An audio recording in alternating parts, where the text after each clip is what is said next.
As the only daughter of a casino magnate, I have grown up surrounded by danger and betrayal. To keep me safe, my father has raised 9 bodyguards from a young age. After I come of age, he asked me to choose one of them as my fiancé. Everyone expects me to pick Harry Hunt, the man I have secretly loved for years. But I do not. Not after what happened in my previous life. On the day of our engagement, I was kidnapped, and my hands were pierced with poison-tipped spikes. Tortured and desperate, I called Harry for help. His response still haunts me today. Victoria, stop with these games. Your location shows you're still in the hotel suite, trying to pull these pity stunts just to keep me to yourself? Pathetic. With another woman laughing in the background, I closed my eyes and gave up. As the iron cage sank beneath the waves and the sea filled my lungs, my life ended. Then, I open my eyes and find myself back on the day my father asked me to make a choice. This time, Harry's name is the first I cross off the list. But why is he crying and begging me to marry him at my engagement banquet with Jeffrey Reed? When I saw the familiar list of names, I suddenly came to my senses. The memory of drowning still clung to me when I heard Dad's voice. Victoria, today you'll choose one of these 9 men to be your fiancé. That was when it hit me that I had been given a second chance at life. Looking at the list, I crossed out Harry Hunt's name without hesitation. Dad stared at me in shock. Are you sure? You've been following Harry around since you were a child. Why strike his name off? Hold up. I'll have them prepare a new list. No, Dad, I cut him off, shaking my head firmly. It wasn't a mistake. I'm not choosing Harry, I'm choosing Jeffrey.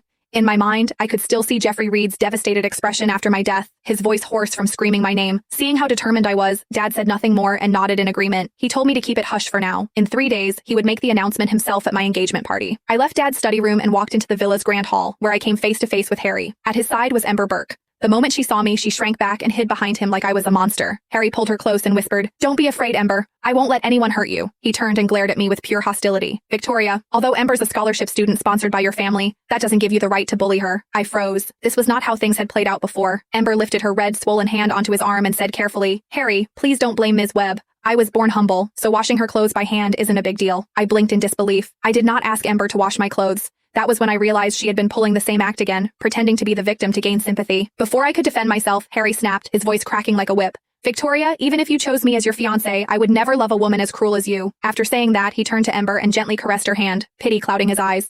"Ember, you're not lowly at all.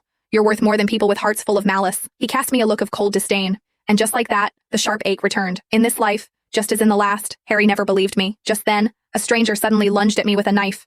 I screamed and stumbled back in terror. Harry reacted instantly. Drawing on years of muscle memory, he sprinted forward and positioned himself in front of me. He kicked the knife out of the attacker's hand before subduing him. Before I could catch my breath, Ember shrieked and collapsed, writhing in pain. Another stranger, wielding a knife, had slashed her leg. Harry hesitated for a split second before abandoning me. He rushed to her side and shielded her protectively. My heart grew colder with each passing moment as I watched the scene unfold before me. Seeing that no one was guarding me, the other attacker picked up his knife and charged forward. Just as the blade was about to pierce my chest, someone appeared out of nowhere and kicked the man to the ground.